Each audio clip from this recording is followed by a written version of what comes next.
آپ نے پڑھا تو بہت مرتبہ ہوگا ان آیات کو، کبھی سوچا کس کو کہہ رہے ہیں؟ وہ ابو بکر کو کہہ رہے ہیں، وہ حمزہ کو کہہ رہے ہیں، وہ عمر کو کہہ رہے ہیں۔ ان کی تو مت ماری گئی، غرہ ہؤلاء دینہم، انہیں تو کوئی ہوش ہی نہیں۔ 2 مرتبہ حضرت ابو بکر نے وہ کام کیا ہے کہ ہر ورلڈلی وائڈ انسان یہ کہے گا کہ حماقت کی ہے، جس کے سامنے دنیا ہے۔ جب ہجرت کے لیے حضور تشریف لے جا رہے تھے، 40,000 درہم کا سرمایہ تھا، جبکہ حضرت ابو بکر ایمان لائے، مکے کے چوٹی کے تاجروں میں سے تھے، جو ملک تجار کہلاتے، لیکن اب وہ روپیہ کہاں خرچ ہوا؟ بلال کو خریدا، روپیہ دے کے خریدا یا ویسے خرید لیا؟ آزاد کر دیا۔ ابو فقی کو خریدا، آزاد کر دیا۔ 6 ہیں غلام اور کنیزیں محمد رسول اللہ پر ایمان لانے والے، جن کو ابو بکر نے اپنے پیسے سے خریدا اور آزاد کیا۔ یہ روپیہ تو پگھل رہا ہے نا، جو تھوڑی بہت پونجی رہ گئی ہے۔ تو جب حضرت حضور ہجرت کے لیے تشریف لے جا رہے، وہ ساری پونجی اپنے ساتھ لے گئے، گھر والوں کو چھوڑ کر گئے، بوڑھا باپ اندھا ابو قحافہ، بعد میں وہ بھی ایمان لے آئے۔ اور یہ ابو بکر ہے کہ جن کی 3 نسلیں ایک وقت میں موجود تھی مسلمانوں کی۔ ابو قحافہ مومن، ابو بکر مومن، اور ابو بکر کی اولاد مومن، عائشہ، اسما اور ابو بکر اور عبد الرحمن ابن ابی بکر۔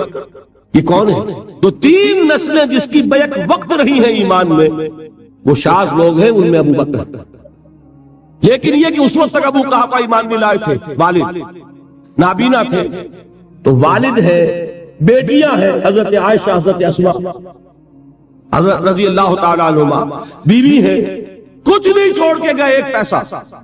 جب باپ کو معلوم ہوا بیٹا چلا گیا محمد کے ساتھ صلی اللہ علیہ وسلم، سخت غصے میں ہے، پیٹ و تاب میں ہے، اب ہمارا کون والی وارث ہوگا؟ کون ہے ہماری خبرگیری کرنے والا؟ بیٹیوں سے پوتیوں سے اپنے پوچھتے کچھ چھوڑ کے بھی گیا کہ نہیں؟ ان کا ہاں ابا جان۔ کیا کیا انہوں نے؟ کبھی پڑھے ہیں واقعات؟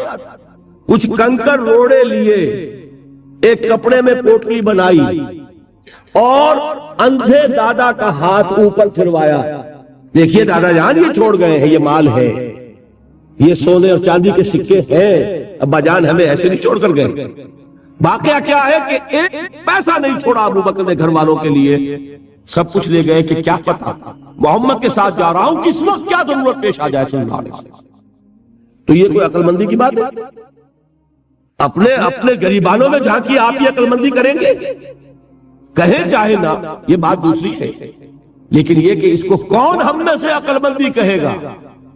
اسی طریقے سے جب غزوہ تبوک کا وقت آیا، وہ واقعہ تو بہت مشہور ہے، حضرت عمر فرماتے ہیں کہ اس زمانے میں میرے پاس اتفاقاً پیسہ بہت تھا، میں نے یہ سوچا دل میں کہ اس مرحلے پر تو میں ابو بکر سے بازی لے جاؤں گا۔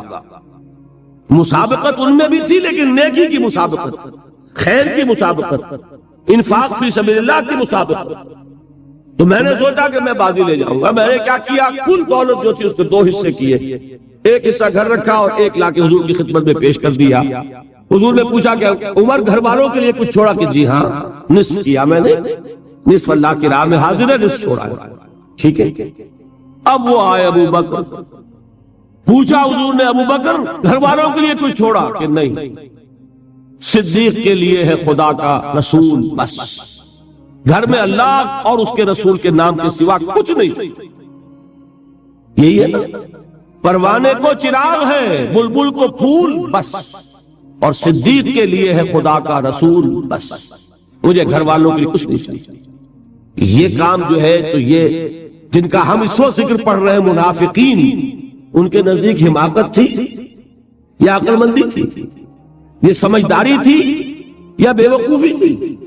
وہ ہے جو بات کہہ رہے ہیں کہ جب ان سے کہا جاتا ہے ایمان لاؤ بھلے لوگوں کی طرح جیسے دوسرے لوگ ایمان لائے ہیں، تو کیا کہتے ہیں؟ انؤمن کما آمن السفہاء الا انہم هم السفہاء ولکن لا یعلمون۔ آگاہ ہو جاؤ، اصل احمق یہ ہے، اصل بے وقوف یہ ہے، انہیں نہیں پتا کہ حقیقت کیا ہے، نفع کیا ہے، نقصان کیا ہے۔ وہ جو بات میں نے سورۃ العصر میں بیان کی تھی، والعصر ان الانسان لفی خسر الا الذین آمنوا وعملوا الصالحات وتواصوا بالحق وتواصوا بالصبر۔ جس کے ذہن اور قلب پر یہ صورت کندہ ہو جائے گی، اس کے نزدیک عقل مندی یہ ہے کہ سب کچھ اللہ کے راہ میں لگا دو. جس کے دل میں یہ بات بیٹھی نہیں اس کے لیے عقل مندی یہ ہے کہ بچا بچا کر رکھو، چھپا چھپا کر رکھو، سنبھال سنبھال کر رکھو. عقل مندی کا اس میں تقاضا کچھ اور، اس میں تقاضا کچھ اور. لیکن یہاں بھی فرمایا وَلَٰكِن لَا يَعْلَمُونَ، انہیں ابھی علم نہیں ہے اس کا. اس سے پہلی آیت میں بھی فرمایا وَلَٰكِن لَا يَشْعُرُونَ، انہیں شعور نہیں ہے. دیکھیے میں آپ کو بتا رہا تھا یہ وہ غیر شعوری نفاق ہے، یہ بڑھتا چلا جا رہا ہے. پہلے جھوٹا بہانہ تھا، پھر جھوٹی قسمیں ہوئیں، پھر دشمنی ہو گئی صادق الایمان جو جان اور مال لگا رہے ہیں، نچھاور کر رہے ہیں پروانہ وار اللہ پر، اللہ کے دین کے اوپر نثار کر رہے ہیں اپنے آپ کو. ان سے عداوت، ان سے دشمنی، ان کا بغض، یہ تھرڈ سٹیج تک پہنچ گئے. اب بھی وہ اپنے آپ کو منافق نہیں سمجھتے، وہ سمجھتے عقل مند تو ہمیں، یہ تو بے وقوف ہے. ہم ہیں اصل میں بھائی سمجھ کے چلنا چاہیے، تیل دیکھنی چاہیے، تیل کی دھار دیکھنی چاہیے، دائیں بائیں دیکھنا چاہیے، حفاظت کا بھی خیال ہونا چاہیے. یہ ساری چیزیں تو عقل مندی ہے نا دنیا کے اعتبار سے. تو وہ تو انہیں بے وقوف سمجھ رہے ہیں، اپنے آپ کو منافق کہاں سمجھیں گے؟ چاہیے ٹھیک ہے بھائی، دین بھی چاہیے لیکن دنیا کی فکر بھی چاہیے کہ نہیں؟ یہ آپ کہتے ہیں کہ نہیں کہتے؟ یہ تو بات آپ نے بہت دفعہ سنی بھائی، ٹھیک ہے دین بھی ہونا چاہیے لیکن دنیا بھی تو ہونی چاہیے کہ نہیں؟ یہ ہے سمجھ دنیا کی، یہ ہمارے معیارات ہیں. یہی وجہ ہے کہ دین ذلیل سے ذلیل تر ہو رہا ہے. دین وہ جو میں نے حال ہی کے اشعار سنائے تھے کہ پستی کا کوئی حد سے گزر نہ دیکھے، اسلام کا گر کر نہ ابھر نہ دیکھے، مانے نہ کبھی کہ مد ہے ہر جزر کے بعد دریا کا ہمارے جو اتر نہ دیکھے. یہ دریا چڑھا کب تھا؟ جب صحابہ کرام نے وہ فینیٹسزم جس کو آج ہم کہیں گے اس کا جب مظاہرہ کیا، اس کا ثبوت دیا، دامے دل میں سخنے، جان مال تن دھن سب لگا دیا، تو اللہ کے دین میں بہار آ گئی، پروڈکٹ آ گئی، دین کا غلبہ ہو گیا. اور جب ہم اپنے سمجھ کر رکھیں گے تو ظاہر بات ہے کہ اس کا تو پھر جو حشر ہوگا وہ وہی. دین میں کمزوری، ہماری دنیا جو ہے پھل رہی ہے، پھول رہی ہے، دین جو ہے وہ کمزور ہوتا چلا جا رہا ہے. یہ ہے تھرڈ سٹیج اس نفاق کی کہ جس کے بعد اب کوئی امکان واپسی کا نہیں ہے. یہ غیر شعوری نفاق جان لیجئے کہ یہ نہیں ہے کہ ماضی ہی ماضی میں تھا اب اس کا کوئی امکان نہیں. یہ نہ سمجھیے اب بھی یہ نفاق جو ہے، یہ میں بتا دوں آپ کو، ایک عام آدمی ہے، دین کا تقاضا ہی سامنے نہیں ہے، اسے پتہ ہی اتنا ہے کہ اللہ کے دین کا تقاضا نماز روزہ، وہ نماز روزہ کر رہا ہے، اس پر نفاق کا حملہ نہیں ہوگا.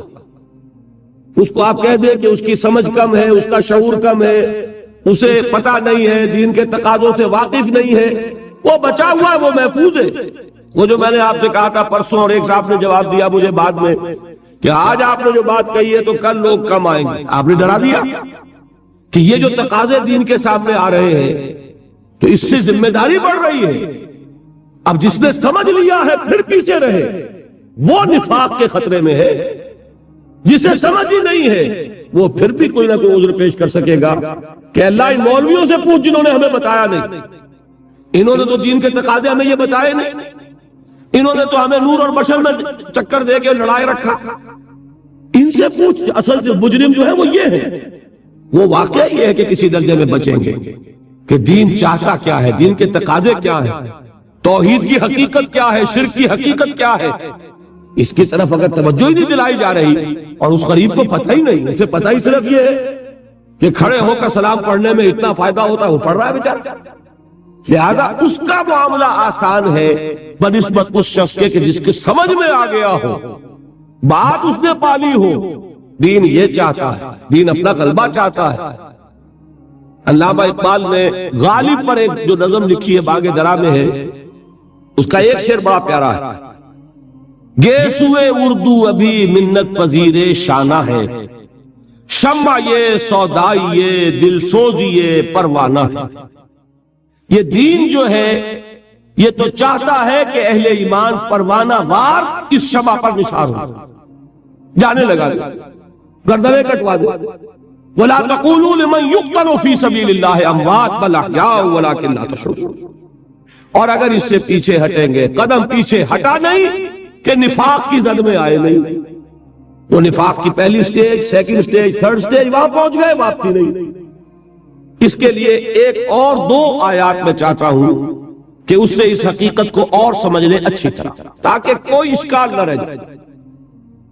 ایک آیت تو میں نے شروع میں پڑھی تھی، ایک نہیں ہے، یعنی ایک جگہ سے سورہ عنکبوت، اور ایک آیت ہے سورہ حج کی، وہ میں نے شروع میں تلاوت نہیں کی۔ سورہ حج کی آیت دیکھیے، اس قدر پیاری آیت ہے، دوسرے رکوع کے اندر آپ کو آیت ملے گی سورہ حج 17ویں پارے میں ہے، نصف کے بعد شروع ہوتی ہے، اور اس کے دوسرے رکوع وَمِنَ النَّاسِ، اور لوگوں میں سے کچھ ایسے بھی ہیں مَن يَعْبُدُ اللَّهَ عَلَى حَرْفٍ، جو اللہ کی بندگی کرنا چاہتے کنارے پر کھڑے ہو کر۔ ایک ہے منجھار میں کودنے والے کہ ہر جباد آباد ماں کشتی درا بنداختے، جیسے کہ طارق نے کیا تھا، ادھر ساحل اردوس پر قدم رکھا، ادھر کشتیوں میں آگ لگا دی، کہ کسی کے دل میں خیال ہی نہ آئے کہ واپسی بھی ہے، کوئی کسی کے ذہن میں سوال ہی پیدا نہ ہو کہ اب گھر واپس جانا ہے۔ طارق چمر کنارے اندو سفینہ سو، گفتند کار تو جو رہے عقل و خرد خطاس۔ دیکھیں وہی عقل اور بے وقوفی والی بات آ گئی، لوگوں نے کیا یہ طارق کیا کیا، عقل مندی کی روح سے تو یہ غلطی کی تم نے۔ عقل تو یہ سکھاتی ہے کہ ذرا سنبھل سنبھل کر چلو، جذبہ یہ کہتا ہے کہ نہیں، واپسی کا کوئی سوال نہیں۔ اس نے اقبال نے یہی نقشہ کھینچا ہے کہ بے خطر کود پڑا آتش نمرود میں عشق، عقل ہے محو تماشائے لبے بام ابھی۔ عقل تو کودنے کا مشورہ نہیں دیتی، جذبہ اور عشق اور محبت جو ہے وہ کہتا کودو۔ یہ بات جو ہے من الناس من یعبد اللہ علی حرف، انسانوں میں سے ایسے بھی ہیں جو اللہ کی بندگی کرنا چاہتے ہیں مگر کنارے کنارے۔ فَإِنْ أَصَابَهُ الْخَيْرُ اطْمَأَنَّ بِهِ، اگر خیر رہے، خیریت رہے، مال بھی ملے، کوئی خطرہ بھی نہ ہو، نقصان بھی نہ ہو، مطمئن رہتا ہے۔ وَإِنْ أَصَابَتْهُ فِتْنَةٌ انقلب عَلَى وَجْهِهِ خَسِرَ الدُّنْيَا وَالْآخِرَةَ، اور اگر آزمائش آ گئی، کڑا وقت آ گیا، کٹھن امتحان آ گیا، اپنے منہ کے بل اوندھا گر پڑتا ہے، خسر الدنیا والآخرہ ذالک هو الخسران المبین، یہی ہے خسارہ دنیا اور آخرت کا، اور اصل خسارہ یہی۔ بات سمجھ میں آئی؟ وہی اقبال کا شعر، تو چھپا چھپا کے نہ رکھ اسے، یا تو بچا بچا کے نہ رکھ اسے، تیرا آئینہ ہے وہ آئینہ کہ شکستہ ہو تو عزیز تر ہے نگاہ آئینہ سا۔ اب سورہ عنکبوت کی آیات سنیے، وہ میں نے تلاوت کی تھی شروع میں۔ وَمِنَ النَّاسِ مَن يَقُولُ آمَنَّا بِاللَّهِ، لوگوں میں سے ایسے بھی ہیں جو کہہ تو دیتے ہیں کہ ہم ایمان لائے اللہ پر۔ چشم تصور سے دیکھیے، بلال کی جگہ فرض کیجئے کوئی کمزور سا آدمی ہوتا، دل میں یقین، کہہ تو اس نے بھی دیا شوق میں آ کر اشہد ان لا الہ الا اللہ واشہد ان محمد رسول اللہ، اور اب جو شروع ہوئی پٹائی تو گھبرا گیا۔ یہ تصور کر سکتے ہیں؟ وَمِنَ النَّاسِ مَن يَقُولُ آمَنَّا بِاللَّهِ فَإِذَا أُوذِيَ فِي اللَّهِ، پھر جب اسے اللہ کی وجہ سے ایذا پہنچائی گئی، جَعَلَ فِتْنَةَ النَّاسِ كَعَذَابِ اللَّهِ، تو اللہ انسانوں کی طرف سے ڈالی ہوئی آزمائش سے ایسے گھبرا اٹھا جیسے کہ اللہ کے عذاب سے گھبرانا چاہیے۔ ہمت جواب دے گئی، پاؤں کانپ رہے ہیں، معافی مانگ کے نکلتے ہیں کہ نہیں جیلوں سے واپس، جوش میں آ گئے کسی تحریک میں، اس وقت تو چلے گئے، اور چند دنوں کے بعد وہ جوش نشہ تو حرم ہوا، اور اب معافیاں لکھ لکھ کے باہر آ رہا ہے، یہ ہمارے یہاں ہوتا رہا۔ تو یہ جو نقشہ ہے اس کو کھینچ کر کہا قرآن نے، وَلَئِن جَاءَ نَصْرٌ مِّن رَّبِّكَ، اور اے نبی اگر آپ کے رب کی طرف سے مدد آ جائے، فتح حاصل ہو جائے، مال غنیمت ہو، تو یہ آگے کھڑے ہو جائیں گے، لَيَقُولُنَّ إِنَّا كُنَّا مَعَكُمْ، تو یہ لازماً کہیں گے کہ ہم بھی آپ کے ساتھ تھے، ہمارا بھی حصہ ملنا چاہیے۔ ہم بھی تو، جسے کہتے ہیں نا ہماری عام کہاوت میں، لڑائی کے وقت سب سے پیچھے، بھاگنے کا موقع ہو تو سب سے آگے، اور اگر مال غنیمت کی تقسیم ہے تو آگے کھڑے ہو گئے کہ ہم بھی تھے۔ اس وقت وہ بچ بچ کر کہیں گولوں خطروں میں کھڑے ہیں، جان فروشی سرفروشی کے لیے تیار نہیں، لیکن وَلَئِن جَاءَ نَصْرٌ مِّن رَّبِّكَ، اگر تیرے رب کی طرف سے مدد آ گئی، لَيَقُولُنَّ إِنَّا كُنَّا مَعَكُمْ، وہ لازماً کہیں گے کہ ہم بھی تو آپ کے ساتھ ہی تھے۔ اولیس اللہ بعالم بما فی صدور العالمین، تو کیا اللہ تعالیٰ کو خوب معلوم نہیں ہے کہ لوگوں کے سینوں کے اندر کیا ہے؟ وَلَيَعْلَمَنَّ اللَّهُ الَّذِينَ آمَنُوا وَلَيَعْلَمَنَّ الْمُنَافِقِينَ، اور اللہ تو کھول کر رکھ دے گا کہ کون ہے حقیقی مومن اور کون ہے منافق۔ یہ ہے منافقانہ کردار، یہ ہے کہ جس کا پورا جینیسس کس طرح وہ وجود میں آتا ہے قرآن نے کھول دیا۔ یہ نفاق ہے جس کا ذکر آپ کو سورہ نساء میں ملے گا، یہ نفاق ہے جس کا ذکر آپ کو سورہ توبہ میں ملے گا، یہ نفاق ہے جس کا ذکر آپ کو سورہ احزاب میں ملے گا، یہ نفاق ہے جس کے موضوع پر جامع ترین سورت قرآن مجید کی سورہ منافقون ہے، جس کا نام ہی ہے سورہ منافقون، جو 11 آیات پر مشتمل ہے۔ غیر شعوری نفاق کی ایک قسم یہ ہے، اور یہ جیسا کہ میں نے عرض کیا اس کا سارا تعلق ایک انقلابی تحریک کے ساتھ ہوگا۔ تحریک نہیں ہے تو اس کا کوئی سوال نہیں، لیکن جب کوئی انقلابی تحریک، اسلام ایک انقلابی تحریک کی شکل میں غلبے کی جد و جہد کی صورت میں جب آگے بڑھے گا تو یہ کیفیات جیسے پہلے پیدا ہوئی آج بھی پیدا ہوئی، کہ کچھ کم ہمت لوگ آ تو جائیں گے ساتھ لیکن پھر ساتھ چل نہیں سکیں گے۔ جب چل نہیں سکیں گے تو اگر تو وہ اعتراف کرتے رہے اور استغفار کرتے رہے تو منافق نہیں کہلائیں گے، صرف کمزور لوگ۔ کمزور بھی اللہ نے پیدا کیے ہیں اور مضبوط بھی اللہ نے پیدا کیے، لیکن جہاں جھوٹا بہانا شروع کیا نفاق شروع، جہاں جھوٹی قسمیں کھائیں وہ دوسری منزل، دوسری سٹیج، اور جہاں ان سچے صادق الایمان ان لوگوں کے خلاف دل میں بغض پیدا ہوا کہ یہ ان کی وجہ سے ہم رسوا ہو رہے ہیں، ان پاگلوں کی وجہ سے، بے وقوفوں کی وجہ سے ہماری رسوائی ہو رہی ہے، اب یہ وہ تھرڈ سٹیج ہے جس سے کہ واپسی کا امکان ہی نہیں۔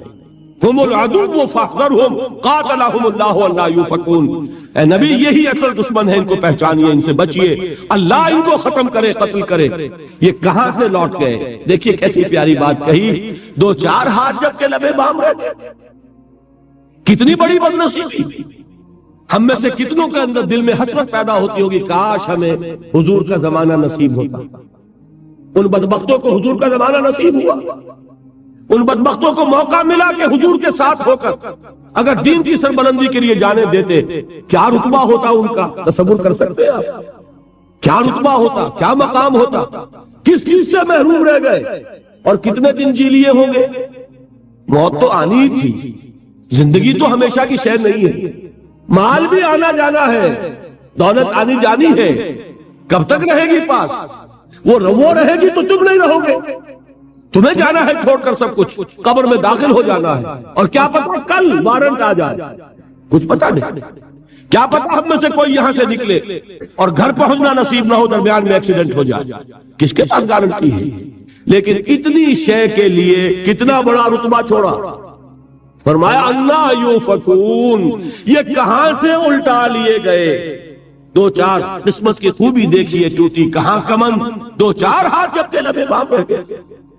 اچھا یہ جان لیجئے وہ مواقع آج بھی ہیں، دین آج بھی مظلوم ہے کہ نہیں، مغلوب ہے کہ نہیں، وہ معاملہ اب بھی ہے۔ فضائے بدر پیدا کر، فرشتے تیری نصرت کو اتر سکتے ہیں گردوں سے قطار اندر قطار، اب بھی وہ تو مقابلہ ہے، ستیزہ کار رہا ہے ازل سے تا امروز، چراغ مصطفی سے شرار بولہبی، یہ تو قیامت تک کشمکش رہے گی۔ دین تو پکار رہا ہے، کہاں ہے میرے وہ جانثار جو میرے لیے اپنے آپ کو ڈیووٹ کر دے، اب میرے لیے اپنے آپ کو وقف کرے، میرے لیے اپنی توانائیاں، اپنی قوتیں، اپنی صلاحیتیں، اپنے اوقات لگائیں۔ اور جب ہم اس لبیک نہیں کہتے پیچھے ہٹتے ہیں، ایک تو وہ ہے جن کے سامنے یہ خیال آیا ہی نہ ہو، میں کہوں گا وہ پھر بھی کسی درجے میں کچھ حفاظت میں ہے، جن کے سامنے بات آ گئی ہو اور پھر وہ وہیں کے وہیں رہ جائے، جان لیجئے وہ ہے جو اصل نفاق کی زد۔ یہ غیر شعوری نفاق، انہیں پتا نہیں چلے گا کہ میں منافق ہوں، ولکن لا یشعرون ولکن لا یعلمون، انہیں پتا نہیں چلے گا، لیکن در حقیقت یہ کیفیت انہیں رفتہ رفتہ تدریجاً بدترین نفاق تک پہنچا دے گی۔ اب ایک اور نفاق ہے، اس کا میں ذکر کرنا چاہتا ہوں، وہ نفاق سورہ توبہ میں اس کا ذکر ہے، میں نے وہ آیات پڑھی تھی، وَمِنْهُمْ مَنْ عَاهَدَ اللَّهَ، ان میں سے ایسے لوگ بھی ہیں جنہوں نے اللہ سے ایک عہد کیا تھا. کیا عہد کیا تھا؟ توجہ سے سنیے، اس کا بڑا تعلق ہے ہماری قومی زندگی سے اس وقت. انہوں نے ایک عہد کیا تھا، لئن آتانا من فضلہ، اگر اللہ ہمیں اپنے فضل سے عطا فرمائے گا، دولت دے گا، غنی کر دے گا، صاحب ثروت بنا دے گا، لنصدقن ولنکونن من الصالحین، ہم صدقہ کریں گے، خیرات کریں گے، اللہ کی راہ میں لگا دیں گے، کھپا دیں گے، بڑے نیک اور سچے اور حقیقی مومن اور مسلم بن جائیں گے. سمجھ میں آ گئی؟ فلما آتاہم من فضلہ، جب اللہ نے عطا فرما دیا انہیں اپنے فضل میں سے، غنی کر دیا، اب کیا ہوا؟ بخیلوا بہ، اب انہوں نے بخل کیا، سینت سینت کر رکھ رہے ہیں. الذی جمع مالا وعددہ، اب وہ حساب ہی لگاتے رہتے ہیں، بیلنس شیٹیں جو ہیں ان کی وہی اسی پہ ساری توجہ لگی ہوئی ہے. کیا ایسٹ سے اب کیا ہے، اس سال میں کیا کمایا ہے، کتنا بڑھ گیا ہے، فکسڈ ایسٹس کتنے اور فلوئڈ ایسٹس کتنے اور یہ کتنے اور وہ کتنے. اب جو وعدہ کیا تھا ان کی بات کر رہے ہیں، وہ وعدہ بھول گئے. فلما آتاہم من فضلہ بخلوا بہ، اور کیا کیا؟ وَعْرَضُوا وَهُمْ مُعْرِضُونَ وَتَوَلَّوْا وَهُمْ مُعْرِضُونَ، پیٹھ موڑ لی، اعراض کیا، بھول گئے. بات سمجھ میں آ گئی؟ اب اس پر سنیے، فَأَعْقَبَهُمْ نِفَاقًا فِي قُلُوبِهِمْ. عقوبت کسے کہتے ہیں؟ عقوبت سزا، اتنی اردو تو آنی چاہیے. عقوبت سزا، اصل میں تو جزا بھی عقوبت ہے، عقب میں آنے والی شے. آپ نے ایک عمل کیا، اس کا نتیجہ نکلا، اس کے نتیجہ تو پیچھے ہی آئے گا نا، پہلے تو نہیں آئے گا. تو جو نتیجہ نکلتا ہے اس کے لیے لفظ عقوبت ہے، اصلاً پیچھے آنے والی شے. لیکن عام طور پر اس کا استعمال جو ہے وہ ہے سزا کے لیے، جزا کے لیے نہیں. اسی طرح کا لفظ مصیبت ہے، عربی میں مصیبت کے معنی کوئی شے کہ جو واقع ہو جائے، اصابہ یصیب، مصیبت. لیکن عام طور پر لفظ ہم استعمال کرتے ہیں تکلیف دے واقع کے لیے. مصیبت آ گئی، خوشی دینے والا واقعہ جو، اس کے لیے لفظ مصیبت نہیں بولتے، لفظاً مصیبت کا اطلاق اس پر بھی ہوگا. ما اصاب من مصیبت فی الارض ولا فی انفسکم الا فی کتاب من قبل ان نبرأها ان ذلک علی اللہ یسیر. تو خیر یہ تو میں نے مثال دی ہے. اب یہاں اس کا جو لفظ آیا فَأَعْقَبَهُمْ نِفَاقًا فِي قُلُوبِهِمْ، اللہ نے سزا کے طور پر ان کے دلوں میں نفاق پیدا کر دیا. یہ نقد سزا جو اس دنیا میں ملی، وعدہ کیا تھا؟ اللہ دولت دے گا، اس کی راہ میں خرچ کریں گے. اللہ نے دولت دی، اب بخل کیا، منہ موڑ لیا، بھول گئے وعدے کو. سزا کیا ملی؟ وہ جو قیامت میں ملنی ہے وہ تو ملنی ہے. اس دنیا میں نقد سزا وعدہ خلافی کی کیا ملی؟ فَأَعْقَبَهُمْ نِفَاقًا فِي قُلُوبِهِمْ إِلَىٰ يَوْمِ يَلْقَوْنَهُ، اور یہ نفاق اب ان کے دلوں میں رہے گا اس دن تک جس دن کہ انہیں اللہ سے ملاقات کرنی. یہ کیوں اللہ نے ان کو سزا دی؟ بِمَا أَخْلَفُوا اللَّهَ مَا وَعَدُوهُ وَبِمَا كَانُوا يَكْذِبُونَ، بس سبب اس خلاف ورزی کے جو انہوں نے اللہ کے ساتھ کیے ہوئے وعدے کی، اور بس سبب اس جھوٹ کے جو انہوں نے بولا. بات سمجھ میں آ گئی؟ ایک نفاق وہ بھی ہے جو سزا کے طور پر دنیا میں دل میں پیدا کر دیا جاتا ہے. یہ مضمون جس کا میں نے ابھی آپ کو حوالہ دیا ہے، یہ ویسے طویل ہے اور اس میں آیات بھی ہیں، احادیث بھی ہیں، لیکن جو جنگ میں چھپا ہے 30 نومبر اور 6 دسمبر، جو جنگ کراچی کا ہے، لاہور کے جنگ میں غالباً وہ 3 قسطوں میں چھپا ہے، لیکن جنگ کراچی آتا ہے، یہاں آپ حاصل کر سکتے ہیں. اس کو پڑھیے، اور اس کی کاپی جو ہے حافظ عرفان صاحب کے پاس موجود ہے. جنہیں اس سے دلچسپی ہو وہ اس کی کاپی حاصل کر لیں، فوٹو سٹیٹ لے لیں، پڑھیں. اس میں میں نے بیان کیا ہے یہ نفاق کی سزا ہے جو آج پاکستانی قوم کے اوپر اللہ کی طرف سے مسلط ہو گئی. کیوں ہو گئی؟ کیا وعدہ کیا تھا ہم نے؟ اے اللہ ہمیں پاکستان عطا فرما، کیا کریں گے؟ تیرا دین قائم کریں. کیا کہا تھا قائد اعظم نے؟ Was he not the spokesman of the nation? پوری قوم کے تھے نا. پوری قوم کی طرف سے بولنے والے نمائندے. ہم پاکستان اس لیے حاصل کرنا چاہتے ہیں کہ ہم اس میں اسلام کے اصول اخوت و حریت و مساوات کا عہد جدید میں ایک نمونہ پیش کریں. یہ کہا کہ نہیں کہا؟ اور بر صغیر کے گلی کوچے درہ خیبر سے لے کر راجکماری تک اور مکران سے لے کر چٹاگان تک اس نعرے سے گونجے کہ نہیں گونجے کہ پاکستان کا مطلب کیا لا الہ الا اللہ. اسلام قائم کیا آپ نے. میں کسی ایک شخص کی بات نہیں کر رہا. قائد اعظم تو خیر بہت جلدی اللہ تعالیٰ نے ان کو بلا لیا. وہ اللہ کے پاس ہے, ان کا حساب کتاب اللہ کے پاس ہے. اصل معاملہ انڈیویجول کا نہیں, میں قوم کی بات کر رہا ہوں.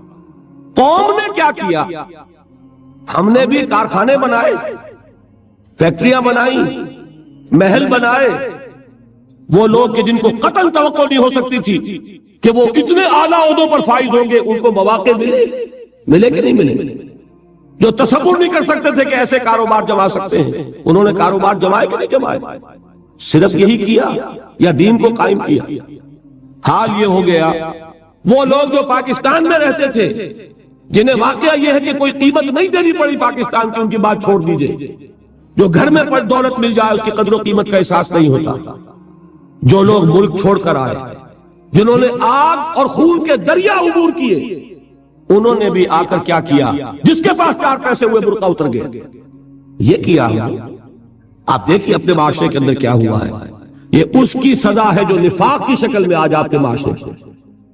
وہ جو نفاق کی میں نے آپ کو عملی حدیثیں سنائی تھی, سوچئے ہمارے معاشرے میں جھوٹ, دغا, فریب, وعدہ خلافی, کم تولنا, رشوت کیا ہے؟ کون سی برائی ہے کہ جو ہمارے معاشرے میں آ گئی, جو ہمارے قومی کریکٹر کا جز بن چکی ہے؟ یہ ہے وہ بدترین سزا, وہ نفاق عملی کے جو آج پوری پاکستانی قوم پر. افراد ہیں لیکن افراد کی بات نہیں ہے, وہ مستثنیٰ ہوتے ہیں. بڑا پیارا شعر ہے اقبال کا کہ فطرت افراد سے اغماس بھی کر لیتی ہے, نہیں کرتی کبھی ملت کے گناہوں کو معاف.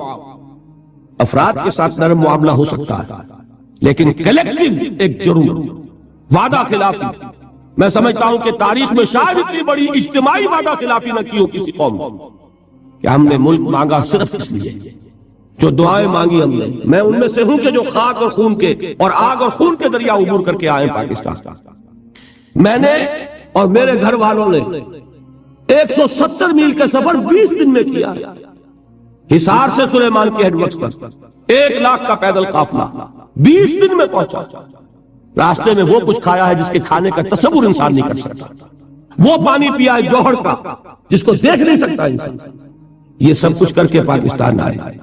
لیکن آج بتائیے کہ وہ قوم کہاں ہے, وہ وعدے کہاں ہیں, وہ اسلام کہاں ہے, وہ اسلامی حریت کہاں ہے, وہ اسلامی مساوات کہاں ہے, وہ اسلامی اخوت کہاں ہے, اسلامی معاشرہ کہاں ہے, اسلامی قانون کہاں ہے, آئینی قوانین. میں نے آپ کو بتایا تھا کہ جب مصطفیٰ کمال نے ختم کیے ہیں اسلام کے آئینی قوانین تو پورے یورپ نے فقہ چست کیے تھے کہ یہ عجیب قوم ہے, کہتی یہ ہے کہ ہمارے پاس سب سے اچھا قانون ہے, اور حال یہ ہے کہ پرسنل لا, فیملی لاز بھی ہم سے لے رہی ہے. وہ حال ہمارا ہوا. ہندوستان کا مسلمان, مجھے بتایا گیا ہے 6-7 جنوری کو یہاں آ رہے ہیں مولانا علی میاں اور ان کے ساتھ اور بہت سے لوگ. پرسنل لا کے معاملے میں, آئلی قوانین کے معاملے میں ہندوستان کی سپریم کورٹ نے صرف ایک فیصلہ دیا ابھی, اور وہ ایک تھوڑی سی تبدیلی کی ہے اس میں, اور اس پر مسلمانوں کا وہ رد عمل ہندوستان میں ہوا ہے. 600 افراد ایک دن میں کلکتہ میں گرفتار ہوئے. میں ابھی گیا ہوا تھا ہندوستان, انگریزی اخبارات میں نے بامبے میں جو ڈیمونسٹریشن کیا مسلمانوں نے, اس کے لیے الفاظ یہ تھے, پورے صفحے کے اوپر تصویر, A mammoth demonstration by Bombay Muslims against the verdict of the Supreme Court. Patna میں جلوس نکلا ہے, فائرنگ ہوئی ہے, 17 آدمی جو ہے اس میں زخمی ہوئے ہیں, کتنے بعد میں ان میں سے شہید ہو گئے مجھے معلوم نہیں. یہ حال کس بات پر ہے کہ آئلی قانون میں تھوڑی سی ترمیم کی گئی, اور وہ آئلی قوانین صدر ایوب اس نے اپنے عہد میں اپنے اختیار خصوصی کو مروکار لاتے ہوئے ایک آرڈیننس کی شکل میں نافذ کر دیا. جن کے بارے میں علماء کرام کا متفقہ فیصلہ یہ تھا کہ اسلامی قانون میں ترمیم کی گئی ہے اور یہ غیر اسلامی ترامیم، اور وہی آج تک ہمارے ملک میں نافذ ہے۔ اور کیا نافذ ہوگا؟ ہم نے پرسنل لا کے اندر جو ہے ترمیم کی، جو انگریز کو جرأت نہیں ہوئی ہمارے آئلی قانون کے اندر ترمیم کرنے کی۔ یہ ہے وہ معاملہ جو ہم نے اختیار کیا ہے، اور آپ یہاں آرام سے ہیں، اپنے دھندے کر رہے ہیں، پیسے بنا رہے ہیں، پیسے بھیج رہے ہیں، مال و اسباب بھیج رہے ہیں، اور میں آپ کو بتانا چاہتا ہوں، یہ مضمون پڑھ لیجئے گا، بڑے شدید خطرے میں ہیں ہم عذاب خدا بندی کے۔ وہ عذاب کا ایک کوڑا ہم پر پڑا، کیوں پڑا؟ اس روز چونکہ ایک ہمارے بنگالی بھائی، بنگالی مسلمان سے میں زیادہ تفصیل میں نہیں گیا، جو صدارت فرما رہے تھے، یہ کوڑا کیوں ہماری پیٹھ پر پڑا؟ کیا اللہ ظالم ہے؟ وہ ملک جو بنا تھا سن 47 میں، وہ ملک تو آج نہیں ہے، وہ تو پاکستان دیٹ واز، وہ بنگلہ دیش کی شکل اختیار کر چکا ہے۔ میں نے عرض کیا تھا پہلے دن کہ اگر علیحدہ ہو جاتے تب بھی ایک بات تھی صدمے کی، لیکن انہوں نے نام اپنا بدل دیا، گویا کہ تحریک مسلم لیگ سے لا تعلقی اختیار کی۔ یہ دوہرا صدمہ ہے ہمارے، ورنہ وہ علیحدہ ہو جاتے۔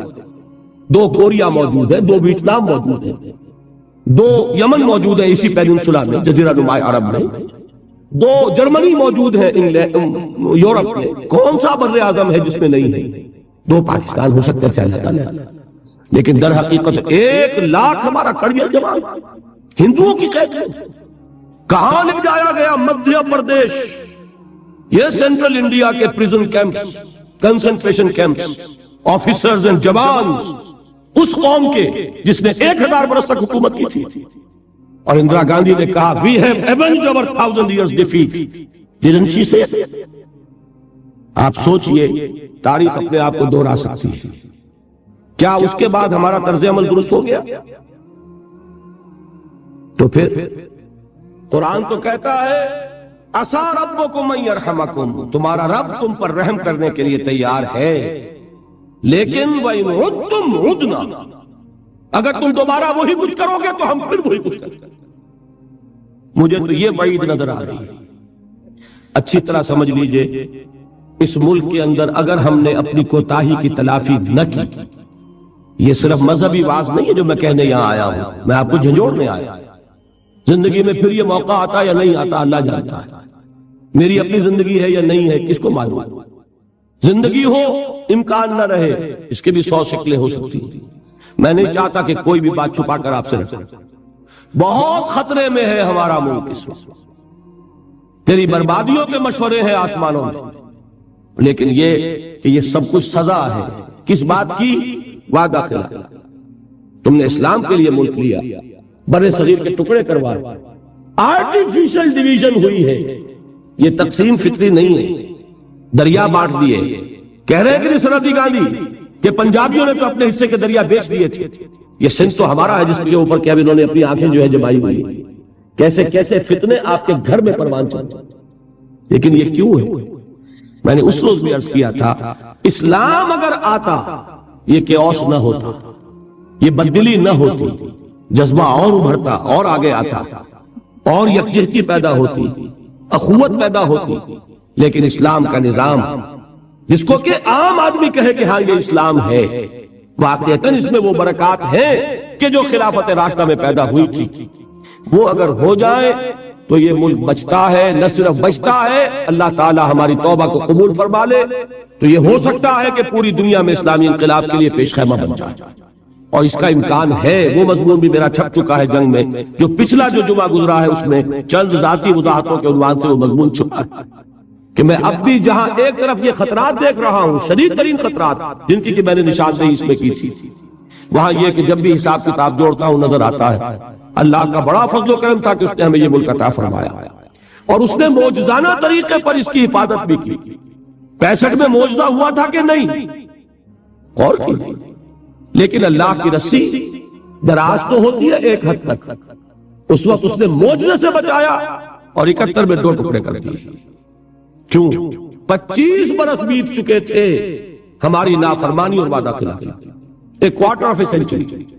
آپ کہیں گے 24 برس ہوئے تھے، 24 برس شمسی مساوی ہے 25 برس قمری کے۔ قمری حساب سے پورے 25 برس ہو چکے تھے جبکہ یہ سن 71 کا ڈیبیکل ہوا ہے، اس وقت جبکہ کوارٹر سینچری گزر چکی تھی ہماری وعدہ خلافی، اس کے بعد پھر 14 برس بیت چکے، 15واں سال جا رہا ہے۔ اللہ بہتر جانتا ہے توفیق ہوتی ہے کہ نہیں ہوتی، لیکن میں اس وقت صرف حقیقت نفاق کے موضوع پر تقریر کر رہا ہوں۔ یہ نفاق ہے، میں نے حدیثیں سنائی تھی، وہ لے جائیے کرائیٹیرین، نفاق کی 3 علامتیں، جب جملے جھوٹ بولے، وعدہ کرے خلاف ورزی کرے، امانت رکھوائی جائے، امانت صرف پیسے کی نہیں ہوتی، امانت اختیارات کی بھی ہوتی ہے۔ آپ کا افسر بیٹھا ہوا اس کے پاس اختیارات ہیں، وہ امانت داری سے استعمال کر رہا ہے یا جانبداری سے کر رہا ہے، کنبرا پروری کر رہا ہے یا یہ کہ حقدار کو اس کا حق دے رہا ہے، یہی تو خیانت ہے اور کیا۔ ایک شخص ہے جس کے پاس کوئی پولیٹیکل آفس ہے، کوئی وزیر اعلیٰ ہے، کوئی کچھ ہے، کیا وہ امانت داری کے ساتھ اپنے فرائض سر انجام دے رہا ہے؟ اس کو دیکھ لیجیے۔ حضور نے تو فرمایا المستشار مؤتمن، جس سے مشورہ مانگا جاتا ہے اس کے پاس بھی امانت رکھوائی جاتی ہے۔ آپ سوچئے، آپ نے فرمایا ان المجالس بالامانات، ایک مجلس میں بیٹھے ہیں اس کا راز امانت ہے، یہ نہیں کہ دوسری مجلس میں گئے تو اس کی باتیں کھول دی۔ یہ خیانت ہم میں سے کون نہیں کر رہا؟ یہ جو ہمارا کردار کا جز بن چکا ہے، یہ در حقیقت میرے نزدیک وہ سزا ہے فَعَاقَبَهُمْ نِفَاقًا فِي قُلُوبِهِمْ إِلَى يَوْمِ يَلْقَوْنَهُ بِمَا أَخْلَفُوا اللَّهَ مَا وَعَدُوهُ وَبِمَا كَانُوا يَكْسِبُونَ، بسبب اس خلاف ورزی کے، اس وعدے کے کہ جو انہوں نے اللہ سے کیا تھا، اور بسبب ان کے جھوٹ، ان کے دلوں میں اللہ تعالیٰ نے اب نفاق ڈال دیا۔ یہ ہے اس کسی کو شعور ہے اس نفاق کا؟ یہ ہے وہ غیر شعوری نفاق جس کی زد میں ہم میں سے ہر شخص ہے انڈیویجولی بھی، اور جس کی زد میں اس وقت پوری مسلمان قوم۔ میں بقیہ دنیا کے مسلمانوں کے بارے میں یہ نہیں کہہ رہا، کوئی ملک اسلام کے نام پر نہیں بنا، ملک پہلے سے موجود تھا، آزاد ہو گیا، پاکستان تو موجود نہیں تھا پہلے، واحد ملک ہے پوری دنیا میں جو اسلام کے نام پر اثر نو بنا، لہذا وہاں وعدہ خلافی جو ہوگی اس کی سزا بہت سخت ہوگی۔ آپ حضرات کو اپنی جگہ پر ہر شخص کو سوچنا چاہیے، ہم کہاں کھڑے ہیں، کیا کر رہے ہیں، حالات کدھر جا رہے ہیں، اور جس کو بھی دلچسپی ہو وہ یہ مضمون حاصل کرے، کاپیاں کرا لیجیے، پڑھیے۔ ویسے یہ ہے کہ جنوری کے میثاق کو انشاءاللہ تعالیٰ یہ چھپ جائے گا۔ بہرحال میں نے نفاق کے بارے میں جو کچھ میرے مطالعے کا حاصل ہے، غور و فکر کا، قرآن سے، احادیث سے، نفاق کا انجام آپ کو بتا دیا، نفاق کی حقیقت بتا دی، نفاق کی قسمیں بتا دی۔ اس کو اعتقادی نفاق کہہ لیں اور عملی نفاق کہہ لیں، یا شعوری اور ارادی نفاق، اور غیر شعوری اور غیر ارادی نفاق۔ تو غیر ارادی نفاق کی قرآن مجید سے جو 2 قسمیں سمجھ میں آئی وہ میں نے آپ کے سامنے رکھی۔ اس سے اللہ تعالی ہمیں اپنی پناہ میں رکھے۔ ایک حصہ اس موضوع کا رہ گیا ہے لیکن میں اب اس وقت گفتگو ختم کروں گا، اس لیے کہ وعدہ یہ کیا تھا کہ 2 گھنٹے سے زیادہ تقریر نہیں ہوگی، اور پھر سوالات کے میں کچھ جوابات دینے کی کوشش کروں گا۔ ایک حصہ رہ گیا ہے، وہ ایمان کے موضوع کا بھی ایک سوال رہتا ہے ابھی، تو انشاءاللہ تعالی میں کوشش کروں گا کہ آخری دن میں یہ 2 بھی حصے رہ گئے ہیں جن کا مجھے احساس ہو جائے گا انہیں جمع کرنے کی کوشش کروں۔ وہ یہ ہے کہ اگر نفاق کے مرض سے بچنا ہو تو کیا کریں، اور اگر انسان اپنے گریبان میں جھانکے، دل کو ٹٹولے اور محسوس ہو کہ نفاق ہے تو کیا کرنا چاہیے۔ یعنی یہ کہ میڈیکل اصطلاح میں پریونشن کیا ہے، تحفظ کیا ہے۔ Prevention is better than cure. پہلا تو طریقہ یہی ہوتا ہے ہمیشہ آج کے دور میں کہ مرض کو ہو نہیں مرض، تو نفاق سے بچنے کا راستہ کیا ہے؟ نمبر 1، اور اگر خدا نہ خواستہ یہ چھوت لگ گئی ہو، انفیکشن ہو گئی ہے، تو کون سا اینٹی بائیوٹک ہے اس کے لیے، پھر علاج کون سا ہے؟ ان دونوں چیزوں کا جواب میں دوں گا اس ایمان کے ساتھ شامل کر کے۔ میں نے بتایا تھا کل آپ کو کہ ایک سوال ایک صاحب نے کیا تھا اور میں نے محسوس کیا کہ اس کا جواب میرے ذمہ ہے کہ وہ ایمان حقیقی کہاں سے ملتا ہے، اس کا طریقہ کیا ہے۔ یہ دونوں چیزیں تقریباً مثبت اور منفی پہلو سے ایک ہی سوال کے 2 رخ ہیں۔ حقیقی ایمان، یقین قلبی والا ایمان کیسے ملے، یا نفاق سے کیسے بچیں، یا نفاق اگر ہو تو اس کا ازالہ کیا ہے۔ اس موضوع پر انشاءاللہ تعالیٰ پھر گفتگو کروں گا۔ اب میں دعا کر رہا ہوں اللہم طہر قلوبنا من النفاق، اے اللہ ہمارے دلوں کو نفاق سے پاک کر، وَأَعْمَالَنَا مِنَ الرِّيَاءِ، اور اے اللہ ہمارے دلوں میں ہمارے اعمال میں سے ریاکاری نکال، وَأَلْسِنَتَنَا مِنَ الْكَذِبِ، اور ہماری زبانوں کو پاک کر دے جھوٹ سے، وہ جھوٹ کے جو نقطہ آغاز بنتا ہے اس مرض نفاق کا، وہ ہمارے دلوں کو نفاق سے پاک کر، ہمارے اعمال کو ریا سے پاک کر، ہماری زبانوں کو جھوٹ سے پاک کر، وَأَعْيُنَنَا مِنَ الْخِيَانَةِ، اور اے اللہ ہماری آنکھوں کو خیانت سے بچا۔ یہ اللہ تعالی ہمیں توفیق عطا فرمائے اور ہمیں منافقین میں سے نہ بنائے، مومنین صادقین میں سے ہونے کی توفیق عطا فرمائے، اور ہمیں دین کے تقاضوں کو سمجھ کر فہم و شعور کے ساتھ ایک فیصلہ کن ارادے کے ساتھ ادا کرنے کی توفیق عطا فرمائے۔ بارک اللہ لی ولکم فی القرآن العظیم ونفعنی وإیاکم بالآیات والذکر الحکیم۔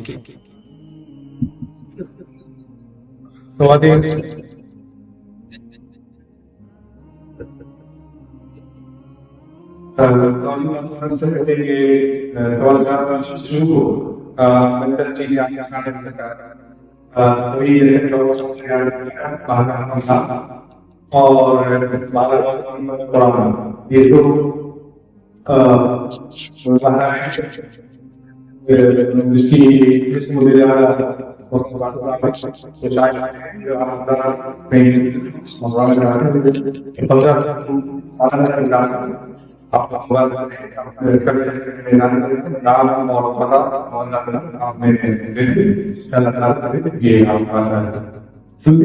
دونوں پر چونکہ تو 30 ہو جائے گا۔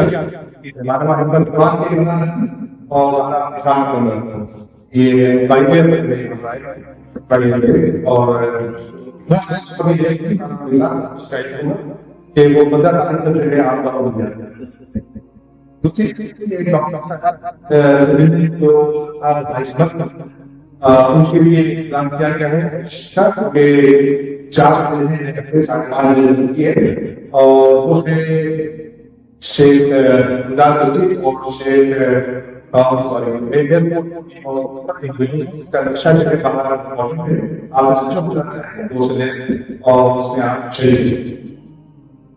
ایک اور اعلان ہے جو کہ پہلے دن آپ کو بتایا جا چکا ہے، جناب جانسن ہوٹل ہے جن لوگوں کے رشوات چکے ہیں، ان کا نام فاروق ہے، وہ 22 نومبر کو بہت بعد 8 دسمبر اس پر سفیر پریڈ کریں گے، جس کا اسلام امریکہ۔ یہ سیکٹر ہے president of Islam new York کے، اور بہت سارے دوسرے پیپرس ہیں جنہوں نے بہت سارے ایسے تو مسلم استعمال کیا ہے، اور ابھی فی الحال کے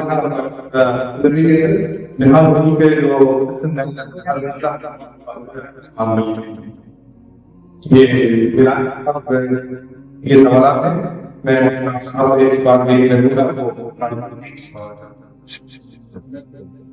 دیکھیے ان سوالات سے پہلے مجھے کل یا پرسوں بلکہ شاید ایک صاحب نے طویل تحریر دی تھی، اور بلکہ جس روز پہلے دن یہ ہمارا پروگرام ہو رہا تھا ایک بزرگ یہاں سے ناراض ہو کر بھی چلے گئے تھے اس ویڈیو کے مسئلے پر۔ تصویر کا مسئلہ چونکہ ہمارے ہاں بڑا ایک حساس قسم کا مسئلہ ہے، تو میں چاہتا ہوں کہ اس کے ضمن میں پہلے اپنی بات پوری طرح آپ کو بتا دوں۔ دیکھیے جن احادیث کا حوالہ یہ حضرات دیتے ہیں وہ احادیث ہمارے بھی علم میں ہیں، لیکن ان احادیث میں تصویر کشی سے منع کیا گیا ہے۔ جس وقت یہ حضور نے حکم دیا ہے اس وقت ہاتھ سے تصویر بنتی تھی، لہذا اس کے بارے میں تو یہ فیصلہ کن ہے کہ وہ حرام، ہاتھ سے جاندار شے کی تصویر بنانا۔ حدیث میں یہ الفاظ بھی آتے ہیں کہ قیامت کے دن کہا جائے گا اس میں جان بھی ڈالو۔ تم نے گویا کہ اللہ تعالیٰ کی نقل کی کہ تم نے جاندار چیز بنائی تو اللہ نے تو جان ڈالی تھی، اب جان ڈالو اس کے اندر جان۔ تو ہاتھ سے جب آدمی کوئی چیز بناتا ہے تو وہ تخلیق ہے اس کی جو وہ خود اپنے ہاتھ سے بنا رہا ہے۔ کیمرہ اس وقت نہیں تھا، عکس ہے یہ اس وقت نہیں تھا، لہذا اس کا 100% اطلاق ایک دم اس پر کر دینا وہ بات درست نہیں ہوگی۔ سوچنا پڑے گا کہ آیا اس پر بھی اس کا اطلاق ہوتا ہے یا نہیں۔ حدیث صحیح اور حدیث کا اطلاق ہاتھ سے بنائے جانے والے مجسمے ہوں، اسکلپچر جو ہوتا ہے، بت بنائے جاتے ہیں مجسمے، اور ہاتھ سے بنائی جانے والی جانداروں کی تصاویر پر 100% ہو جائے گا۔ اب جب کیمرے کا ایجاد ہوا ہے تو پھر علماء کو اجتہاد کرنا پڑا کہ آیا انہی احادیث کا اطلاق اس پر بھی ہوگا یا نہیں۔ اس میں دیکھیے بر صغیر پاک و ہند کے علماء کا عام معاملہ یہ رہا ہے کہ وہ بہت محتاط ہے۔ تقویٰ کا اصول یہ ہے کہ جہاں ذرا بھی شک ہو وہاں سے بچو، یہ صحیح ہے۔ ان کا طرز عمل تو یہ ہے، مثال کے طور پر لاؤڈ سپیکر ایجاد ہوا تو فتویٰ یہ تھا کہ نہ اس پر اذان ہو سکتی ہے، نہ اس پر خطبہ دیا جا سکتا، نئی چیز تھی، پتہ نہیں یہ اس کی اپنی آواز ہوتی ہے یا کوئی اور آواز بنتی ہے۔ سائنس تو ظاہر بات ہے کہ ہمارے علماء نے تو نہیں پڑھی تھی، لہذا ایک فتویٰ آپ کے علم میں ہوگا کہ لاؤڈ سپیکر پر نہ اذان جائز، نہ لاؤڈ سپیکر پر نماز جائز، نہ لاؤڈ سپیکر پر خطبہ جائز۔ لیکن آخر اس کے بعد کیا ہوا؟ آج ہے کچھ علماء کہیں کہیں کوئی شاذ جو اب بھی اس پر عمل کر رہے ہیں، باقی یہ کہ خود ان سے